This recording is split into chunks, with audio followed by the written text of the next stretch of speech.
ভিডিওটিতে দেখানো এই মহিলাটি নিজের জীবন দিয়ে কমপক্ষে 20টি বাচ্চাকে প্রাণে বাঁচিয়েছেন। ঘটনাটি মধ্যপ্রদেশের রামপুর গ্রামের একটা স্কুলের, যেখানে স্কুল চলাকালীন কিছু বাচ্চা সেই স্কুলের মাঠে খেলা করছিল।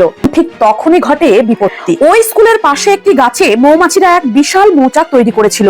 হঠাৎই কোনো এক অজ্ঞাত কারণে ওই মৌচাকের মৌমাছিরা উড়তে শুরু করে এবং স্কুলের বাচ্চাদের উপর আক্রমণ করে বসে। ভয়ের চোটে বাচ্চারা খুব চেঁচামেচি শুরু করে দেয় এবং এদিক ওদিক ছুটতে শুরু করে। এই পুরো ঘটনাটি দেখতে পান ওই স্কুলের রাধুনী কাঞ্চন মেঘওয়াল। তিনি সেই বাচ্চাদের রক্ষা করার জন্য একটা কাপড় নিয়ে ছুটে যান। এক এক করে প্রায় 20 জন বাচ্চাকে ঘরের মধ্যে ঢুকিয়ে দেন এবং তাদের প্রাণ রক্ষা করেন। বাচ্চাদের রক্ষা করতে করতে তিনি নিজেই সেই মৌমাছির আক্রমণের শিকার হন। ঘটনাটি ঘটার বেশ কিছুক্ষণ পর আশেপাশের মানুষ ছুটে আসেন এবং তড়িঘড়ি করে সেই মহিলাকে নিকটবর্তী হসপিটালে ভর্তি করান।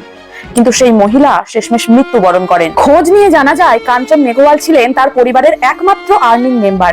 ওনার স্বামী ছিলেন প্যারালাইসিস এক রোগী এবং তার একটি ছেলে এবং 2টি মেয়েও আছে। কিন্তু এই মহিলা বাচ্চাদের বাঁচানোর সময় একবারও ভাবেননি যে তার কিছু হয়ে গেলে তার সংসারটা কে দেখবে, কিভাবে চলবে।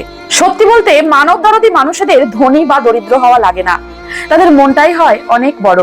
তাই মানুষের দুঃখ কষ্ট দেখলেই তারা সব সময় এগিয়ে আসে। মানুষের দুঃখ কষ্ট দেখলে তারা তাদের নিজেদের অবস্থান ভুলে গিয়ে সব সময় সাহায্যের হাত বাড়িয়ে দেয়। এখন শুধু এইটুকুই চাওয়া, তার আত্মা যেন শান্তি পায়।